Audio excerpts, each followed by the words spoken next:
নেতিমির হনন। মোহনা জাহান। পর্ব ৩। পরদিন সকালে ডাইনিং রুমের পরিবেশটা থমথমে। টেবিলের একপাশে ভিরান আর নূর বসে আছে। মিসেস নীলা আর মিসেস তানিয়া রান্নাঘরে। নূর আপন মনে নাস্তা করছে আর মাঝে মাঝে ভিরানের সাথে টুকটাক কথা বলার চেষ্টা করছে। কিন্তু ভিরানকে দেখে মনে হচ্ছে সে অন্য কোনো চিন্তায় মগ্ন। ঠিক এমন সময় ইন্তেহা সিঁড়ি দিয়ে নামল। তার পরনে একটা সাদা রঙের ঢিলেঢালা শার্ট আর জিন্স।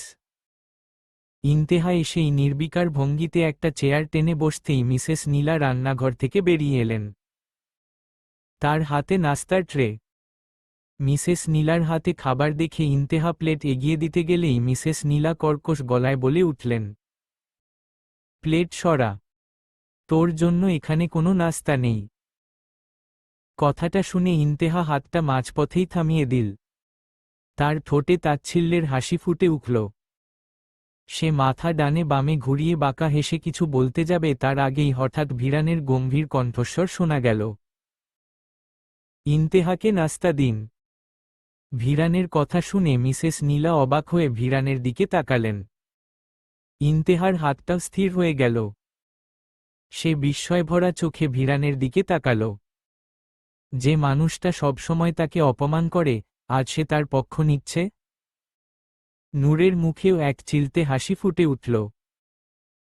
সে ভিরানের এই আচরণে বেশ খুশি হয়েছে। মিসেস নীলা দাঁতে দাঁত চেপে বললেন, ওকে খাবার দেওয়ার প্রয়োজন নেই।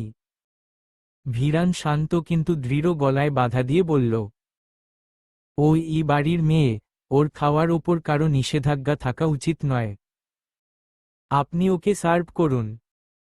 মিসেস নীলার আগে ফুঁসতে ফুঁসতে ইন্তেহার প্লেটে রুটি আর সবজি নামিয়ে দিলেন। ইন্তেহা এক মুহূর্ত ভিরানের চোখের দিকে তাকিয়ে রইল। ভিরানের চোখের চাহনিতে আজ রাগ নয়, বরং গভীর কোনো রহস্য লুকিয়ে আছে বলে মনে হলো ওর। ইন্তেহা নাক মুখ কুঁচকে তাকিয়ে রইল ভিরানের দিকে। মনে মনে বলল, এই সম্বন্ধীর চ্যাংড়ার আবার কি হলো ভাই? শালায় কি রাতে লাল পানি খাইছে নাকি? ঠিক তখনই মিস্টার ইহসান ডাইনিং রুমে ঢুকলেন। তার চেহারায় এক অদ্ভুত কঠোরতা। তিনি সোজা নিজের চেয়ারে গিয়ে বসলেন। পুরো টেবিলে পিনপতন নীরবতা। মিস্টার ইহসান গ্লাসে জল নিয়ে এক চুমুক দিয়ে সবার দিকে একবার চোখ বোলালেন। তারপর সরাসরি ভিরানের দিকে তাকিয়ে গম্ভীর গলায় ঘোষণা করলেন, আমি একটা সিদ্ধান্ত নিয়েছি। নূর আর ভিরানের বিয়ের দিনক্ষণ আমি চূড়ান্ত করেছি। আর 7 দিন পরই ওদের বিয়ে। কথাটা শোনামাত্র নূর লজ্জায় আর খুশিতে মাথা নিচু করে ফেলল। মিসেস নীলার চোখে মুখে একটা বিজয়ের আভা ফুটে উঠল। তিনি আর চোখে ইন্তেহার দিকে তাকালেন। ভাবলেন ইন্তেহা এখন কোনো ঝামেলা পাকাবে। কিন্তু সবার ধারণাকে ভুল প্রমাণিত করে ইন্তেহা একদম নির্বিকার রইল। সে খুব স্বাভাবিক ভঙ্গিতে রুটির টুকরো মুখে তুলল। যেন তার সামনে কোনো বিয়ের ঘোষণা নয় বরং আবহাওয়ার সংবাদ দেওয়া হয়েছে। ইন্তেহার এই ভাবলেশহীন চেহারা দেখে মিসেস নীলা বেশ অবাক হলেন। ইন্তেহা শান্তভাবে চিবানো শেষ করে গ্লাস থেকে জল খেয়ে উঠে দাঁড়াল। তারপর টেবিল ছেড়ে যাওয়ার আগে ধীর গলায় বলল, অভিনন্দন, নূর আর ভিরান ভাই। আপনার জীবনটা দারুণ রোমাঞ্চকর হতে চলেছে। নূরের মতো মেয়ে পাওয়া ভাগ্যের ব্যাপার। কথাটা বলে এক পলক ভিরানের দিকে তাকিয়ে ইন্তেহা গটগট করে সিঁড়ি দিয়ে উঠে গেল। ভিরান শুধু তার চলে যাওয়ার পথের দিকে তাকিয়ে নিজের আঙুল মটকাতে লাগল। পরদিন সকালে ইন্তেহা, তিমির আর আধার এসে জড়ো হলো রাস্তার পাশের চায়ের দোকানটায়।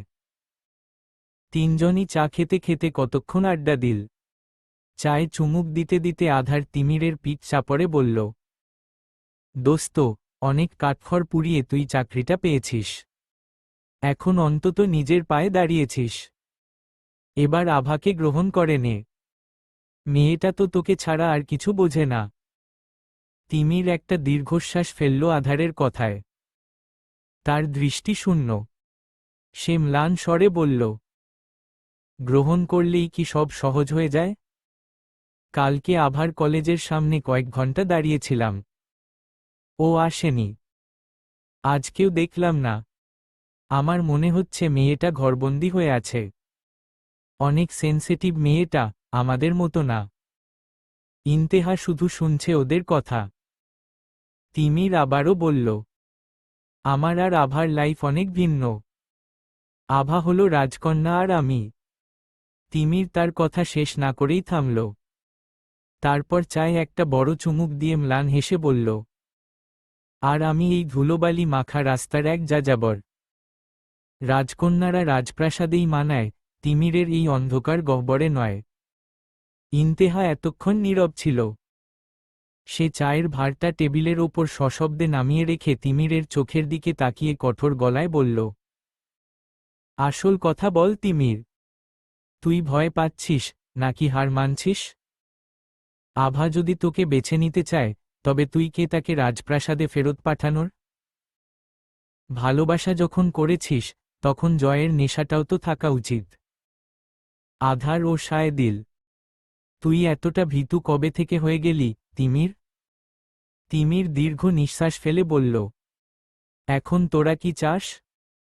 ইন্তেহা রেগে বলল, তুই কি চাস? সেটা বল, শালা। আমার একটা প্রশ্নের উত্তর দে। তুই আভাকে ভালোবাসিস তো? তিমির চুপ করে রইল কিছুক্ষণ। আধার আর ইন্তেহা ভ্রু কুঁচকে তাকিয়ে আছে জবাবের আশায়। তিমির শান্ত স্বরে বলল, হুম। তিমিরের মুখে হ্যাঁ শুনতাই ইন্তেহা পকেট থেকে চুইংগাম বের করে মুখে দিয়ে বলল, তাহলে আর কোনো কথা না। বাকি ব্যবস্থা আমি করছি। আভা কলেজে না এলে আমরাই ওর কাছে যাব। কথাটা বলে ইন্তেহা তার বাইকের দিকে পা বাড়াল।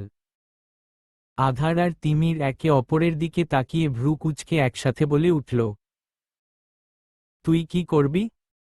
ইন্তেহা বাইকে উঠে স্টার্ট দিয়ে বাঁকা হেসে বলল, অপেক্ষা না করে আক্রমণ করতে শেখ। চল আমার সাথে। তিমির আর আধার কথা না বাড়িয়ে ইন্তেহার সাথ দিল। তিনজন মিলে শহরের অভিজাত এলাকায় একটি বিশাল তিনতলা বাড়ির সামনে গিয়ে দাঁড়াল। রাজকীয় গেট, চারদিকে উঁচু দেয়াল আর কড়া নিরাপত্তা দিয়ে ঘেরা বাড়িটা। গেটের ওপরে সোনালি অক্ষরে খোদাই করে লেখা, খান ভিলা। তিমির বাইক থেকে নেমে অবাক হয়ে ইন্তেহার দিকে তাকাল। তার চোখে বিস্ময় কাজ করছে। সে গম্ভীর স্বরে বলল, ইন্তু, তুই এখানে কেন আনলি আমাদের? এটা তো আভার বাড়ি। আধার আতঙ্কিত হয়ে বলল, এখানে ঢোকা মানে তো জ্যান্ত বাঘের মুখে পা দেওয়া রে। তুই কি আমাদের মেরে ফেলতে চাস? আমি এখন মরতে চাই না। আমার এখনো সিঙ্গার হওয়া বাকি। ইন্তেহা হুডির পকেটে দুই হাত দিয়ে দাঁড়িয়ে চুইংগাম চিবোতে চিবোতে বাড়িটিকে পরখ করতে করতে বলল, চুপ কর, শালা। তিমির গম্ভীর কণ্ঠে বলল, তুই চাইছিসটা কি, ইন্তু? তোর ভাবসাব আমার ভালো লাগছে না। ইন্তেহা এক পলক তিমিরের দিকে তাকিয়ে শান্ত কণ্ঠে বলল, খান ভিলায় ঢোকার কথা ভাবছি। তিমির রেগে বলল, হোয়াট? মাথা ঠিক আছে তোর? থাপ্পড় খাবি কিন্তু এখন আমার হাতে। চল এখান থেকে। ইন্তেহার কথা শুনে আধার চারপাশে তাকিয়ে বলল, এখানে তো ঢোকার কোনো প্রশ্নই আসে না। দেখছিস না কত গার্ড? অচেনা কোনো মাছিকেও এরা ভেতরে ঢুকতে দেয় না। আমাদের মতো ভবঘুরেদের দেখলে তো সোজা পুলিশে দেবে। ইন্তেহা কোনো উত্তর দিল না। তার ঠোঁটের কোণে একটা রহস্যময় হাসিটা ফুটে উঠল। তিমির ইন্তেহাকে না করছে কিছু করতে। ইন্তেহা তিমিরের কথায় কান না দিয়ে দেয়ালের উচ্চতা আর গার্ডদের পজিশন একবার মেপে নিয়ে বলল, মাছি গলতে না পারলেও এই ইন্তেহা ঠিকই টপকাতে পারে। কথাটা বলেই তিমির আর আধার কিছু বুঝে ওঠার আগেই ইন্তেহা পা টিপে টিপে বাড়ির পেছনের দিকে যেতে শুরু করল। সেখানে একটি বড় কৃষ্ণচূড়া গাছ দেয়াল ঘেঁষে দাঁড়িয়ে আছে। ইন্তেহা গাছটিতে উঠতে গেলেই তিমির খপ করে ইন্তেহার হাতটা ধরে ফেলল। ইন্তেহা ভ্রু কুঁচকে তাকাল। তিমির রেগে বলল, পাগলামি বন্ধ কর, ইন্তেহা। চল এখান থেকে, অন্য ব্যবস্থা করে নিব। ইন্তেহা একবার ধরে থাকা হাতটার দিকে তাকিয়ে তারপর তিমিরের দিকে তাকিয়ে ফিসফিস করে বলল, শালা, তুই এত ভীতু? তিমির গম্ভীর কণ্ঠে বলল, আমি চাই না আমার জন্য তোরা কোনো বিপদে পড়িস। ইন্তেহা বিরক্তি নিয়ে নাক মুখ কুঁচকে বলল, তাহলে চল, কথা বাড়াস না, কেউ চলে আসবে, গার্ডরা টহল দিচ্ছে। আধার বিড়বিড় করে বলল, এই মেয়ের সাথে থাকলে একদিন আমরা হাসপাতালে নয়তো শ্রীঘরে থাকব নিশ্চিত। তিমির দীর্ঘ নিঃশ্বাস ফেলল, এই মেয়েকে কিছু বলে লাভ নেই। ইন্তেহা আর অপেক্ষা না করে অত্যন্ত ক্ষিপ্রতার সাথে কৃষ্ণচূড়া গাছের ডালে পা দিয়ে লাফিয়ে দেয়ালের ওপর উঠে বসল। ওপাশ থেকে কোনো শব্দ না পাওয়ায় সে আধার আর তিমিরকে ইশারা করল। তারা দুজনও ইন্তেহার সাথে সাথে কসরত করে দেয়াল টপকে ভেতরে ঢুকল। খান ভিলার বিশাল বাগানে পা রাখতেই আধারের বুক ধক করে উঠল। সে জানে, এই বাগানটা যতটা সুন্দর এখানে ধরা পড়লে পরিণতি ততটাই ভয়ানক হবে তাদের জন্য। কিন্তু ইন্তেহা নির্ভীক। সে অন্ধকারের সুযোগ নিয়ে ঝোপের আড়ালে লুকাল। ইন্তেহা, তিমির আর আধার বাগানের ঘন ঝোপের আড়ালে লুকিয়ে আছে। আধারের বুকটা দুরু দুরু কাঁপছে। সে বাড়িটির দিকে তাকিয়ে অস্ফুট স্বরে বলল, কিন্তু আমার কেন যেন ভালো ঠেকেছে না। এই বাড়ির বাতাসটাও কেমন ভারী মনে হচ্ছে। ধরা পড়লে কিন্তু জান নিয়ে ফেরা মুশকিল হবে। ইন্তেহা আধারের কথা শুনে পাশ থেকে একটা ঘাস ছিঁড়ে সেটা চিবোতে চিবোতে উদাসীন গলায় বলল, ভয় পাচ্ছিস কেন, হাদারাম? বড়জোর পুলিশে দেবে, নয়তো গণধোলাই। শ্বশুরবাড়িতে যাওয়ার অভ্যাস আমার আছে। কাউকে ভালোবাসলে একটু আধটু পিটুনি খাওয়া তো ভাগ্যের ব্যাপার। চুপচাপ আমাকে ফলো কর। আধার ফিসফিস করে বলল, তোর তো জীবনের মায়া নেই, আমাদের তো আছে। দেখ, ওই যে বারান্দায় কে যেন পায়চারি করছে। কখন জানি খপ করে ধরে গপ করে খেয়ে ফেলে। তিমির এতক্ষণ ওদের কথা শুনছিল। এবার তিমির রেগে বলল, তোরা দুজন চুপ করবি? আগে আভার রুম কোনটা সেটা তো খুঁজে বাহির করতে হবে। আধারের ইন্তেহা চোখ সরু করে তাকালো। দোতলার বারান্দায় একটা আবছা অবয়ব দেখা যাচ্ছে। কিন্তু ইন্তেহা সেটা পাত্তা দিল না। সে দুটি রুমের দিকে ইশারা করে বলল, তিমির, তুই ওই রুমটাতে যাবি। ওই রুমটা অন্ধকার, ঢুকলেও সমস্যা নেই। আর আমি ওই রুমটাতে যাচ্ছি। আর আধার, তুই এখানে অপেক্ষা কর। কথাটা বলেই ইন্তেহা পাইপ বেয়ে উপরে উঠতে শুরু করল। আধার নিচে পাহারায় রইল। আর তিমির অন্য একটি রুমে পাইপ বেয়ে উঠতে লাগল। ইন্তেহা পাইপ বেয়ে উঠে অত্যন্ত সাবধানে বারান্দার কার্নিশে গিয়ে হাত রাখল। ঠিক তখনই তার কানের কাছে এক পরিচিত কণ্ঠস্বর ফিসফিস করে বলে উঠল, চোর ধরলে কি ইদানিং পাইপ বেয়ে উপরে উঠতে হয়, নাকি এটা নতুন কোনো অ্যাথলেটিক্স? হঠাৎ কারো কণ্ঠস্বর কানে আসতেই চমকে গিয়ে ইন্তেহার হাত ফসকে যেতে নিলেই শক্ত একটি হাত তাকে টেনে বারান্দার ভেতরে নিয়ে এল। ইন্তেহা টাল সামলে দাঁড়িয়েই দেখল সামনে দাঁড়িয়ে আছে রৌদ্রবীর। তার পরনে একটা হাফ হাতা গেঞ্জি আর ট্রাউজার। হাতে একটা আপেল। রৌদ্রবীর নির্বিকার ভঙ্গিতে আপেলে কামড় দিয়ে ইন্তেহার দিকে তাকিয়ে হাসছে। রৌদ্রবীরকে এখানে দেখে ইন্তেহার বিস্ময়ের সীমা রইল না। সে তোতলামি করে বলল, তুই তুই এখানে কি করছিস? তুই কি এই বাড়িতেও চুরি করতে এসেছিস নাকি? রৌদ্রবীর আপেল চিবোতে চিবোতে বাঁকা হেসে বলল, নিজের বাড়িতে চুরি করতে আসাটা একটু টাফ, বুঝলি? আর তাছাড়া, তুই যে দেয়াল টপকে আমার বাগানের 12টা বাজিয়েছিস, সেটার ফুটেজ সিসিটিভিতে বেশ ইন্টারেস্টিং দেখাচ্ছিল। তাই ভাবলাম রিসিপশনটা উপরেই দিই। কথাটা শোনামাত্রই ইন্তেহার মাথায় যেন আকাশ ভেঙে পড়ল। সে স্তম্ভিত হয়ে বলল, তোর বাড়ি মানে? এটা তো আভার বাড়ি। তুই এখানে কেন?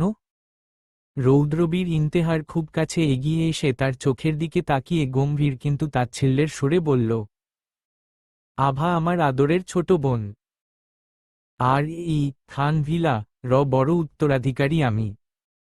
এবার বল, আমার পারমিশন ছাড়া আমার ডেরায় ঢোকার সাহস কোত্থেকে পেলি, কিলারহার্ট? তিমির অত্যন্ত সন্তর্পণে আভার ঘরের বারান্দা দিয়ে ভেতরে প্রবেশ করল। ভাগ্যবশত যেই রুমে তিমির ঢুকেছে ওইটা আভারই। ঘরের ভেতরটা একদম নিঝুম হয়ে আছে।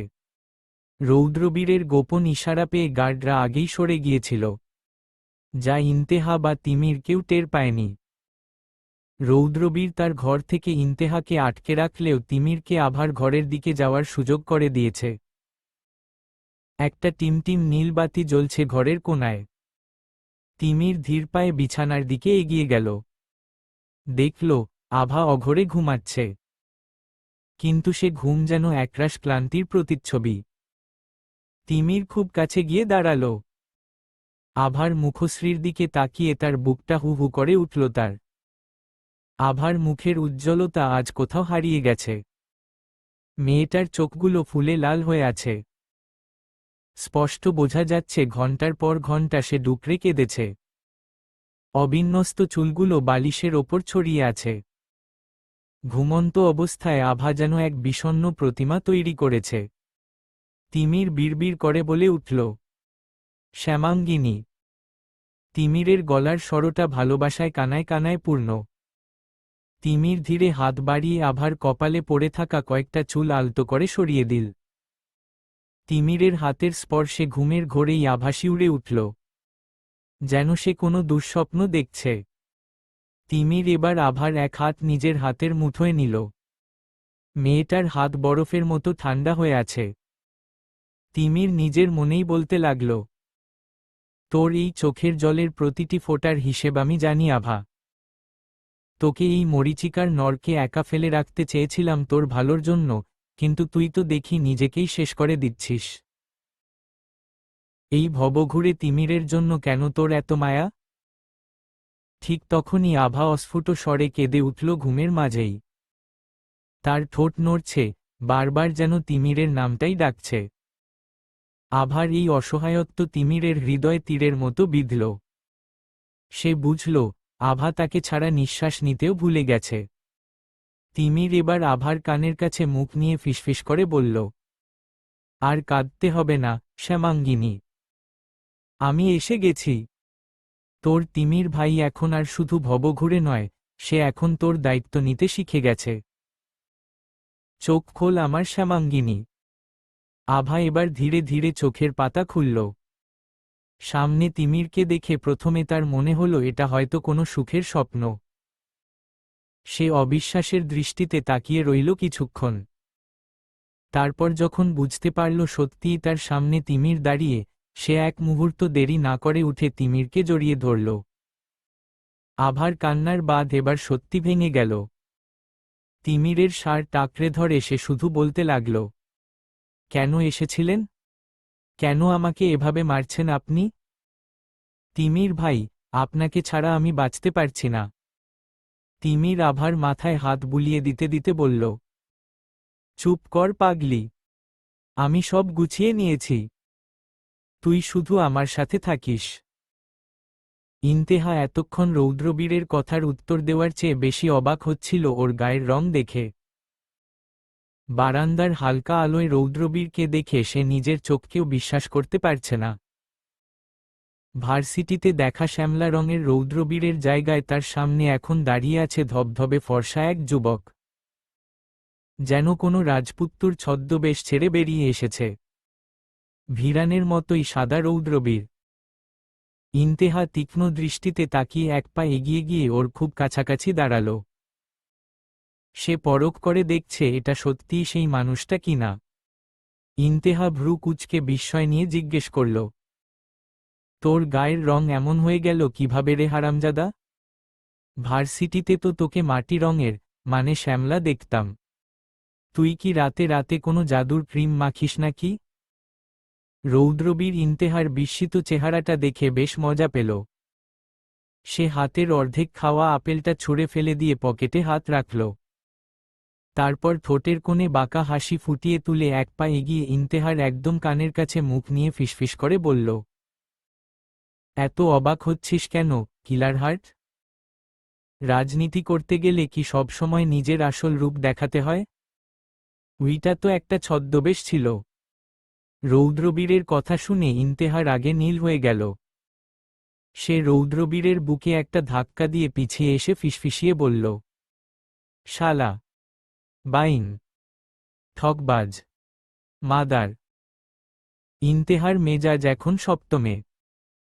সে ভাবতেই পারছে না কেউ এভাবে দিনের পর দিন সবার চোখের সামনে এমন একটা নাটক চালিয়ে যেতে পারে।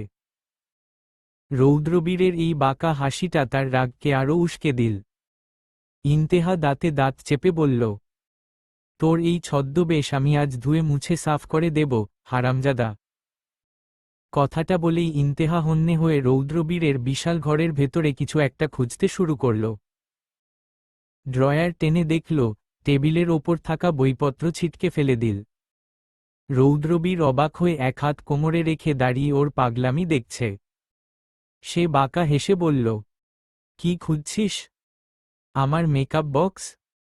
উইটা তো ড্রয়ারে থাকে না।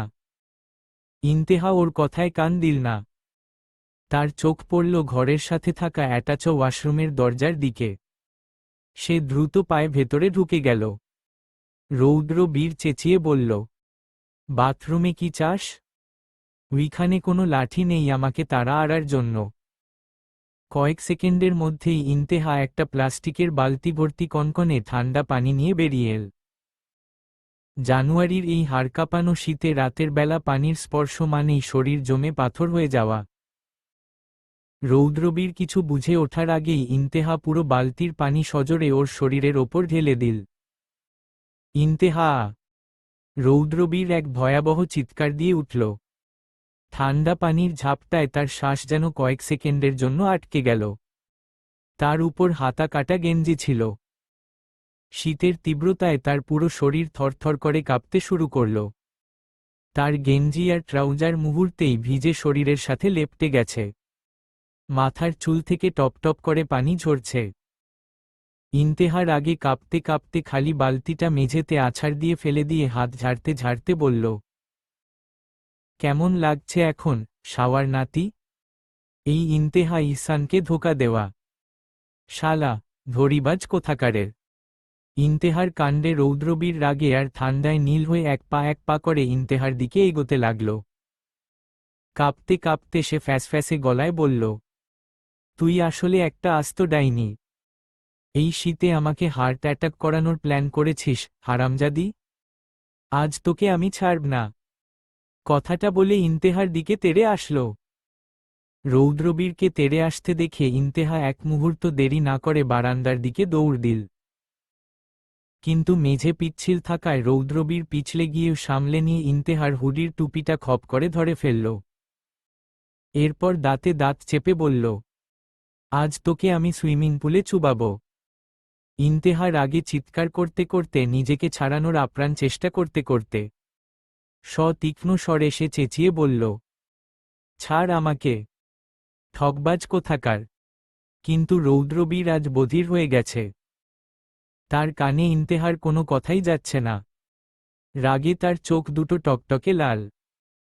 ইন্তেহা পেছনে ফিরে হাত দিয়ে বাধা দেওয়ার চেষ্টা করছে, কিন্তু রৌদ্রবীরের পেশিবহুল শক্তির কাছে সে একেবারেই অসহায়।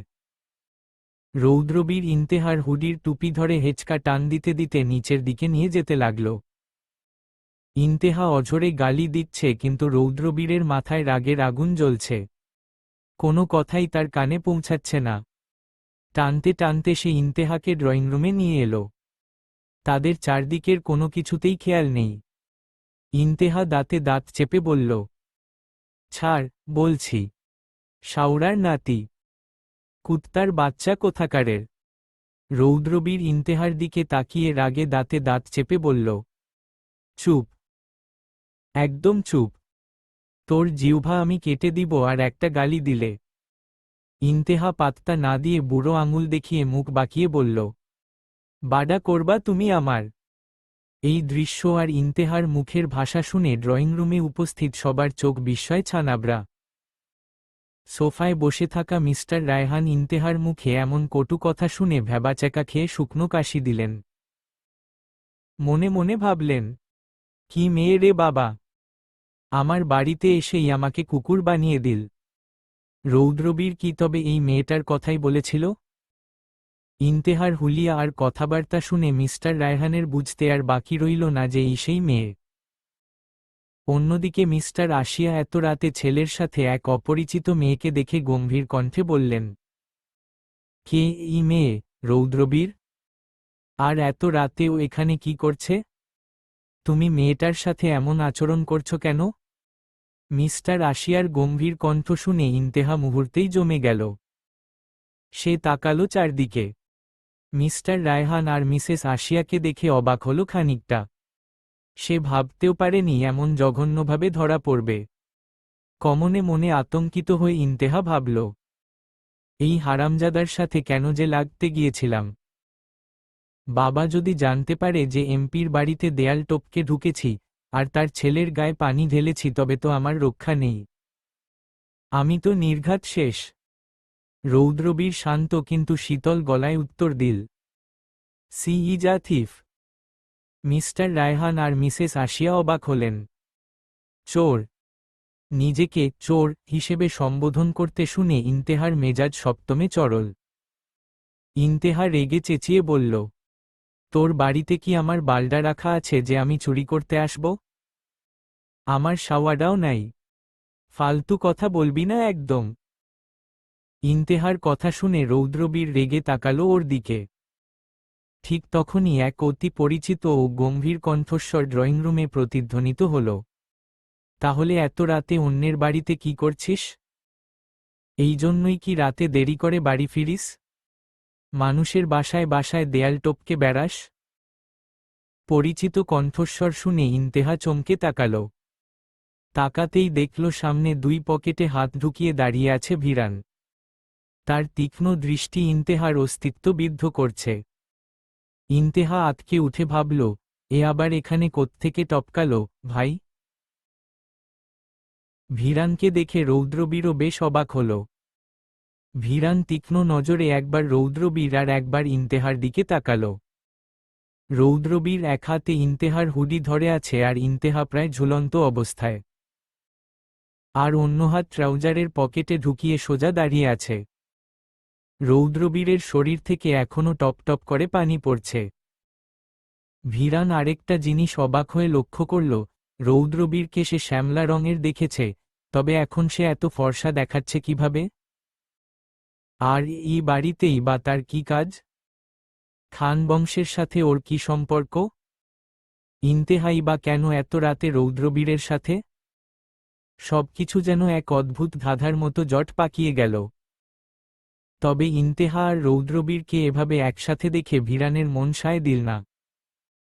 তার রাগ হল ভীষণ। রৌদ্রবীরেরও ভালো লাগল না ভিরানকে এখানে দেখে। ইন্তেহার প্রতি ভিরানের এই বিশেষ নজর রৌদ্রবীরের রাগকে আরও বাড়িয়ে দিল।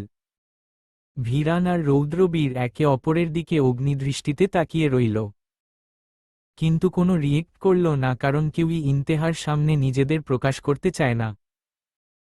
এর মাঝেই উপস্থিত মিসেস তানিয়া বলে উঠলেন, ইন্তেহা, বাড়িতে ঝামেলা করিস সেটা না হয় বুঝলাম, এখন এইখানেও এসে গেছিস? ইন্তেহা বিরক্তি নিয়ে বলল, আরে বা, চুপ করেন তো। এই দুই আপদ নিয়ে আছি মহাবিপদে। বাসায় গিয়ে আপনার কথা শুনব। ছাড় আমাকে, ছুতমা পোলা।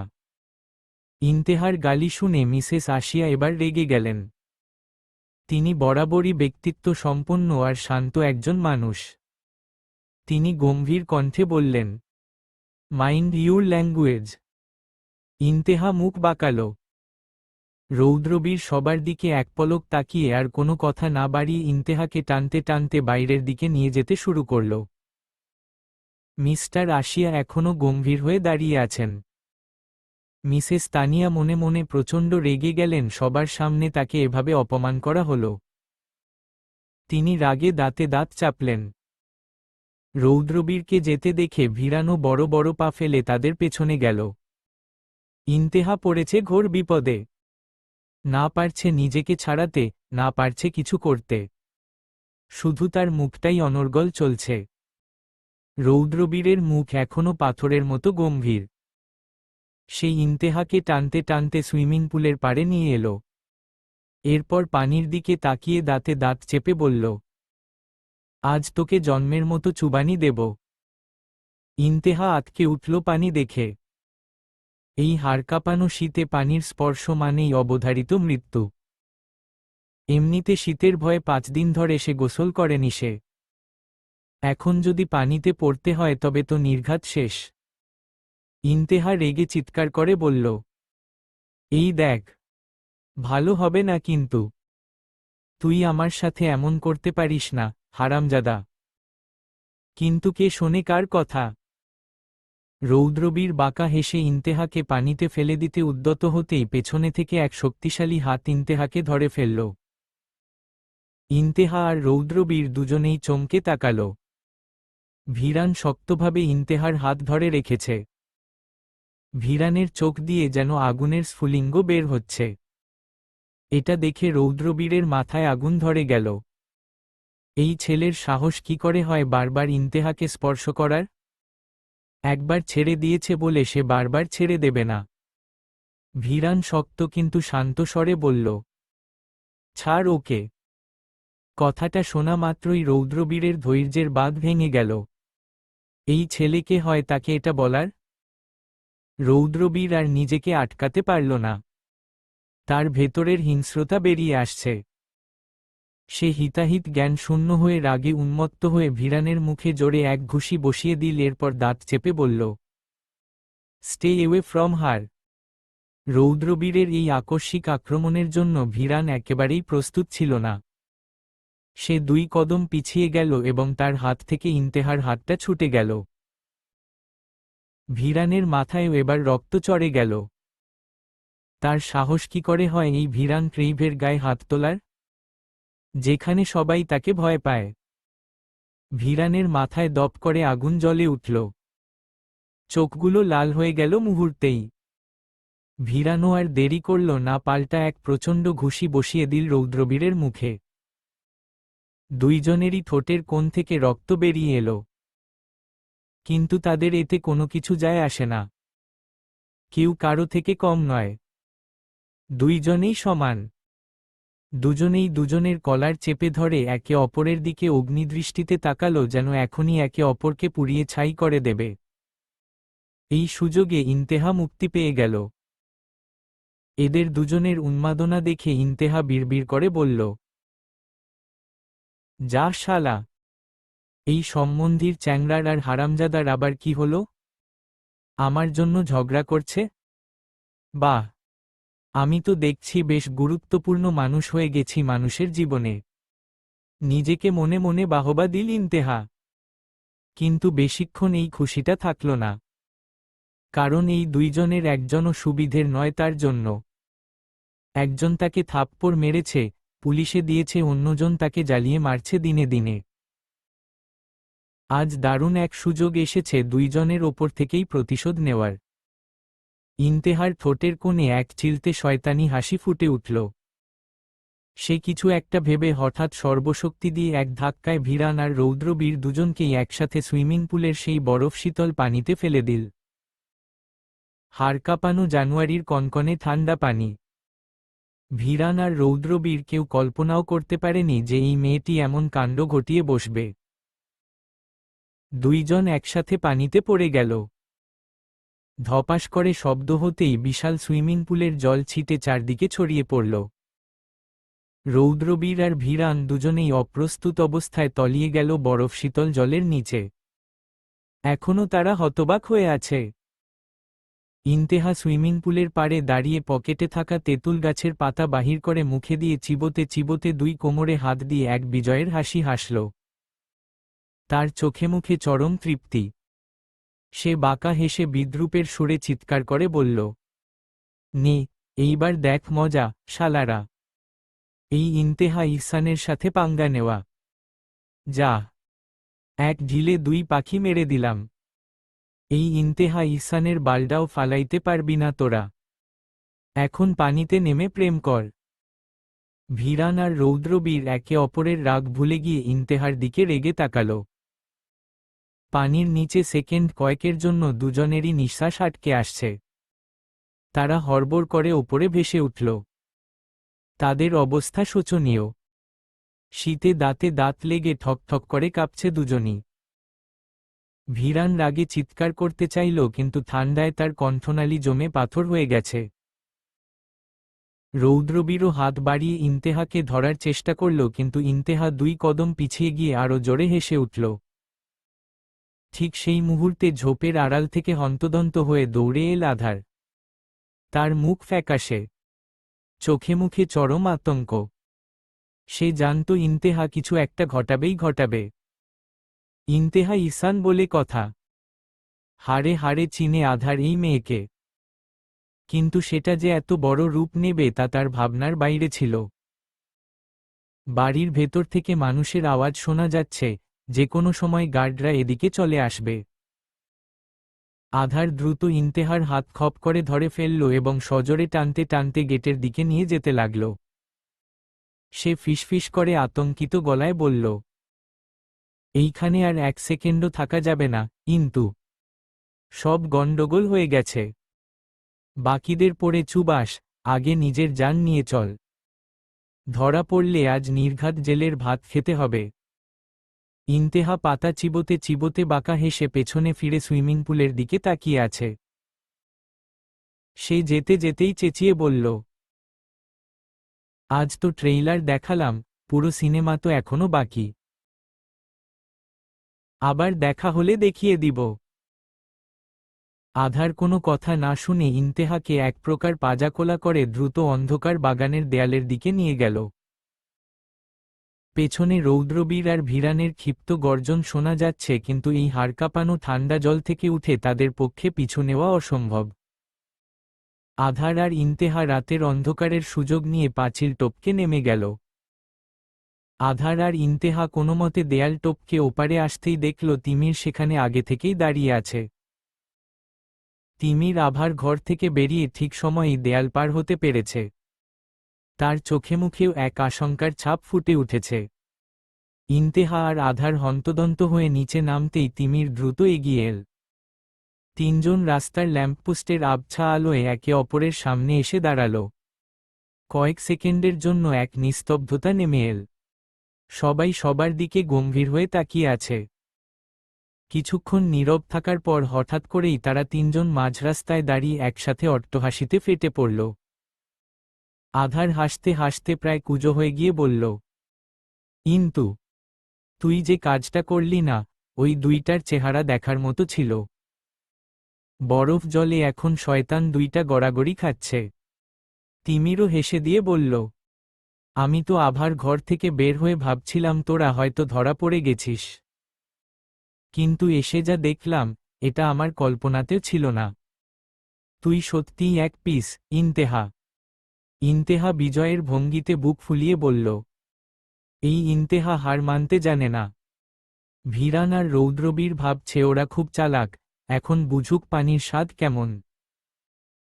শহরের নির্জন রাস্তায় 3 বন্ধুর হাসির শব্দ প্রতিধ্বনিত হতে লাগল। অন্যদিকে ভিরান আর রৌদ্রবীর ড্রয়িং রুম দিয়ে ঘরের ভেতরে প্রবেশ করল। তাদের অবস্থা দেখে যে কেউ আঁতকে উঠবে। হাড়কাঁপানো শীতে ভিজে একাকার হয়ে দুজনই থরথর করে কাঁপছে। যদিও তারা সেটা প্রকাশ করছে না। দুইজনেই নিজেদের শক্ত রেখেছে যেন তাদের কিছুই হয়নি। কিন্তু এই অসহ্য ঠান্ডাতেও তাদের মধ্যকার জেদ আর আক্রোশ বিন্দুমাত্র কমেনি। 2 মেরুর 2 বাঘের মতো তারা তখনও একে অপরের দিকে চরম ঘৃণায় আর রাগে জ্বলন্ত চোখে তাকিয়ে আছে। ভিরানের ভেজা দেখে মিসেস তানিয়া হাহাকার করে দ্রুত এগিয়ে এলেন। তিনি ভিরানের হাত ধরে ব্যাকুল কণ্ঠে বললেন, ভিরান, এই কি অবস্থা তোর? এই শীতে একেবারে ভিজে গেছিস। কি করে এসব হলো? অন্যদিকে মিস্টার রায়হান আর মিসেস আশিয়া দুজনই এই অনাকাঙ্ক্ষিত ঘটনায় অত্যন্ত বিরক্ত ও বিব্রত। রৌদ্রবীরের শরীর থেকেও টপ টপ করে পানি ঝরছে। মিসেস আশিয়া পরিস্থিতি সামাল দিতে অত্যন্ত গম্ভীর এবং কঠোর স্বরে আদেশ দিলেন, তোমরা দুজন এখনই নিজের নিজের রুমে যাও এবং পোশাক পরিবর্তন করে নাও। এই কনকনে ঠান্ডায় বেশিক্ষণ এভাবে থাকলে নির্ঘাত অসুখ বাঁধাবে। যাও। রৌদ্র অবাক হয়ে তীক্ষ্ণ কণ্ঠে বলল। ও যাবে কেন? আর ওর রুম মানে কি? মিসেস আশিয়া রেগে বললেন। Both of you go to your room. মায়ের কথা শুনে রৌদ্রবীর শেষবারের মতো ভিরানের দিকে একটা তাচ্ছিল্যের দৃষ্টি ছুড়ে দিয়ে গটগট করে নিজের ঘরের দিকে পা বাড়াল। ভিরানও দাঁতে দাঁত চেপে কোনো কথা না বলে চোয়াল শক্ত করে উল্টো দিকে হাঁটা দিল। শহরের হট্টগোল থেকে দূরে নদীর পাড়ে নির্জন এক জায়গায় এসে বসেছে তিনজন। ইন্তেহা তিমিরের কাঁধে মাথা রেখে বসে আছে আর আধার ইন্তেহার কাঁধে। জানুয়ারির কনকনে ঠান্ডা বাতাস নদীর ওপর দিয়ে বয়ে এসে গায়ে বিঁধছে। কিন্তু সেই হাড়কাঁপানো শীতও যেন এই তিনজনের রোমাঞ্চের কাছে হার মেনেছে। নদীর কালো জলের ওপর চাঁদের ভাঙা প্রতিফলন পড়ছে। তিনজনই পাশাপাশি বসে কিছুক্ষণের জন্য নীরব হয়ে গেল। নীরবতা ভাঙল আধার। সে একটা লম্বা শ্বাস ফেলে কপালে ভাঁজ ফেলে বলল, একটা ব্যাপার খেয়াল করেছিস ইন্তেহা? ভিরান ভাই ওই খানভিলা কি করছিল? ব্যাপারটা কি একটু চিন্তার না? আধারের কথায় তিমিরও সায় দিল। ভিরানের সেখানে উপস্থিতি সত্যিই এক রহস্যের সৃষ্টি করেছে। ইন্তেহা তিমিরের কাঁধ থেকে মাথা সরিয়ে হাঁটুর ওপর চিবুক রেখে শূন্য দৃষ্টিতে নদীর জলের দিকে তাকিয়ে রইল। তার চোখেও চিন্তার ছায়া। তবে তার ভাবুক ভাবটা সে বেশিক্ষণ স্থায়ী হল না। সে হাই তুলল। এরপর অবহেলার সুরে বলল, চিন্তার তো বটেই। কিন্তু তাতে আমাদের কি? ওই শালা জাহান্নামে যাক নয়তো খান ভিলায় আমার তাতে এক আনাও আসে যায় না।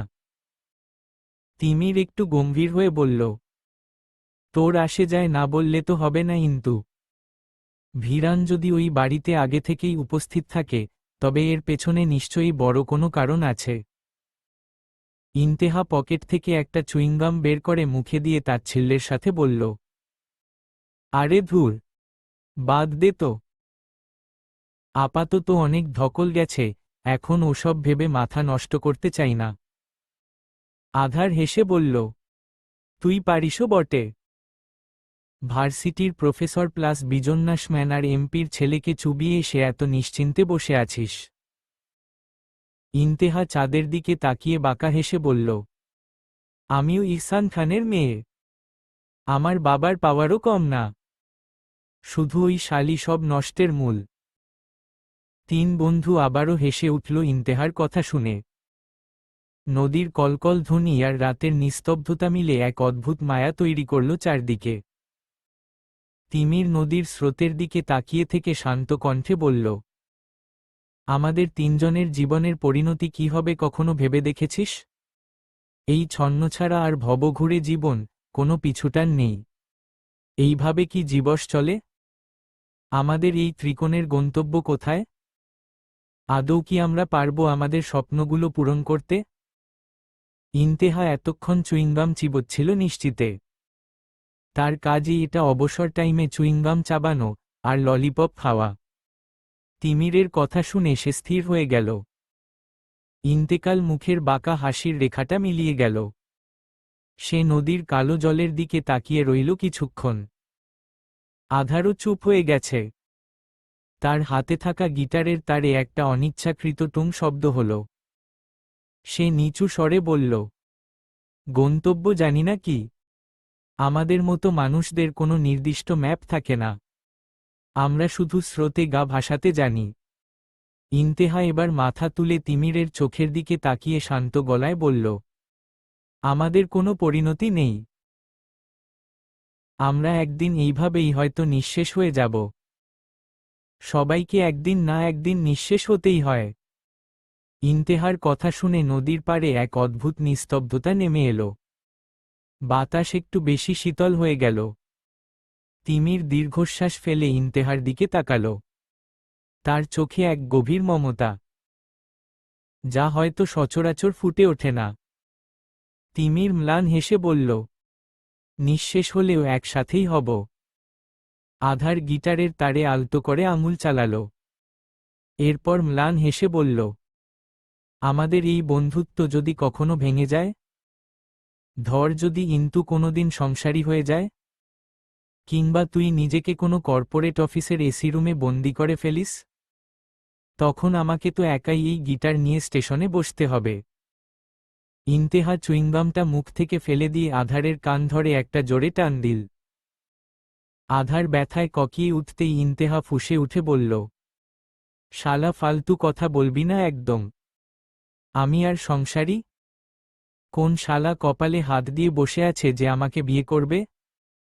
নিজের হাতে নিজের ভাগ্য শেষ করবে নাকি? আর তিমির তো আভার পিছে ঘুরতেই জীবন পার করে দিবে। আমাদের এই আড্ডা মরার আগে পর্যন্ত বন্ধ হবে না, বুঝলি?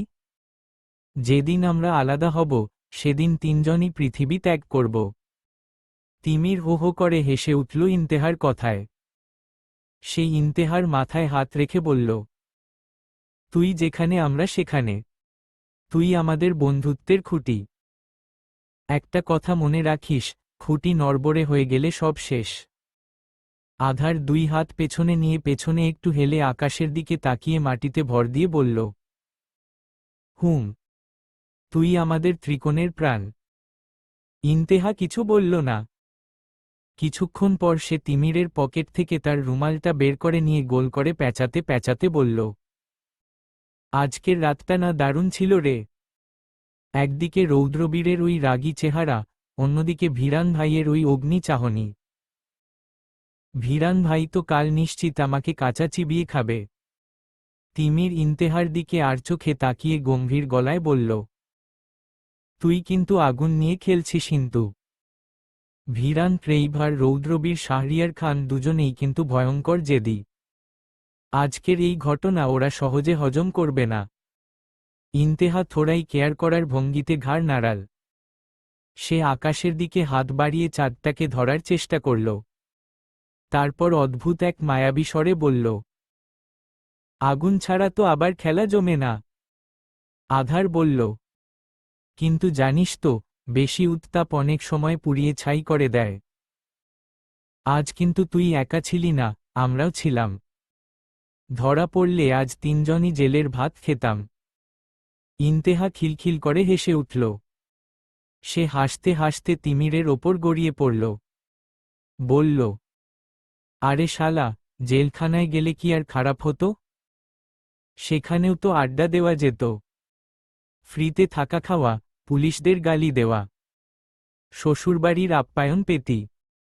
তিমির আর আধার দুজনেই একে অপরের দিকে তাকিয়ে হাসল। ইন্তেহার এই পাগলামি তাদের এই ভবঘুরে জীবনের একমাত্র আনন্দ। রাত বাড়ছে। নদীর পাড়ের কুয়াশা আরও ঘন হচ্ছে।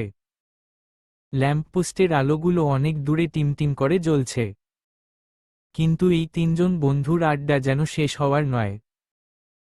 তিমির হঠাৎ পকেট থেকে একটা লকেট বের করে ইন্তেহার দিকে বাড়িয়ে দিল। লকেটটা পিতলের তৈরি, বেশ পুরনো। ইন্তেহা অবাক হয়ে জিজ্ঞেস করল, এটা আবার কি? তিমির বলল, তোয়ার জন্য কিছু জিনিস কিনতে পাঠিয়েছিল বাবা। এটা দেখে পছন্দ হলো তাই তোর জন্য নিয়ে এলাম। মনে হলো এটা তোর স্টাইলের সাথে ভালো মানাবে। এক্কেবারে ডাইনি ডাইনি ভাইব আসবে। ইন্তেহা লকেটটা হাতে নিয়ে ঘাড় কাত করে দেখল। ব্লেটের ডিজাইন করা। ইন্তেহার পছন্দ হলো বেশ। সে একটা হাসি দিয়ে বলল,